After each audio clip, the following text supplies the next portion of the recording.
down their elbow. Order, Thank please. you, Mr. Speaker. Order. Nearly 2 years ago, the Valuing Mental Health report made 32 recommendations to improve Albertans' access to mental health services. And in June of this year, we received an update on the government's progress implementing those recommendations. Unfortunately, although the government says it's a work in progress, there have been very few concrete outcomes. To the Minister of Health, one of the most straightforward recommendations was to create a performance monitoring framework, but those measures are nowhere to be found on the Alberta Health website. What is the status of that framework, and when will Albertans see results? The Associate Minister of Health. Thank you, Mr. Speaker, and to the member for the question. Our government has made mental health and addictions treatment a priority, not just for health, but across ministries. As community leaders and service agencies are key partners in this work, and we're central to creating the Valuing Mental Health Next Steps Action Plan, which includes the evaluation framework the member opposite referred to. We've invested over $80 million for mental health and substance use supports this year, including $15 million specifically dedicated to implementing the Valuing Mental Health Next Steps. Mr. Speaker, Albertans are incredibly frustrated by this government's slow pace of implementation. Albertans are waiting and in some cases dying from the lack of an integrated mental health care system. So here's another straightforward recommendation that should have been easily implemented. The report calls on government to create a comprehensive list of mental health services available in this province. Again, to the Minister of Health.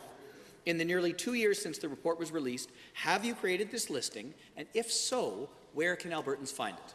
Honourable Minister. Thank you, Mr. Speaker. Better, faster access to mental health services and supports for those using substances like new detox bed, treatment spaces, and supervised consumption sites are important work, as are earlier interventions for children and youth. To that end, we've created connections with primary care networks as part of a whole person and team-based care. Mental health should not be stigmatized and treated as something separate.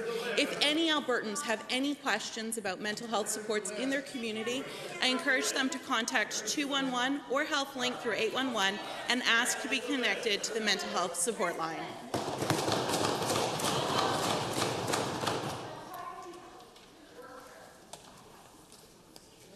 Honourable Member.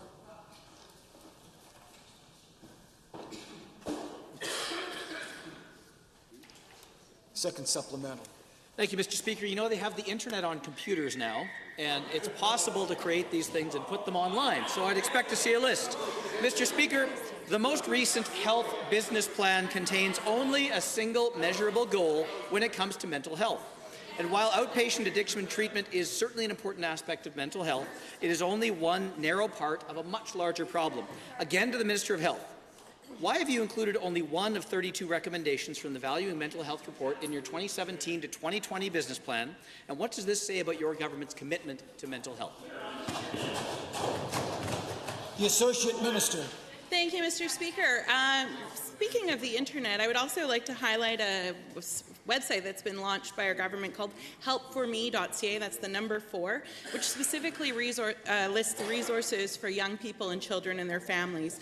Our government has, with the Valuing Mental Health Next Steps, implemented a majority of the recommendations from the Valuing Mental Health report, working with community partners to make sure that we're able to targeted investments that will make the most impact for Albertans and their families, which is a far cry from what members opposite would do when they call on deep cuts to undermine. Thank you, Honourable Minister.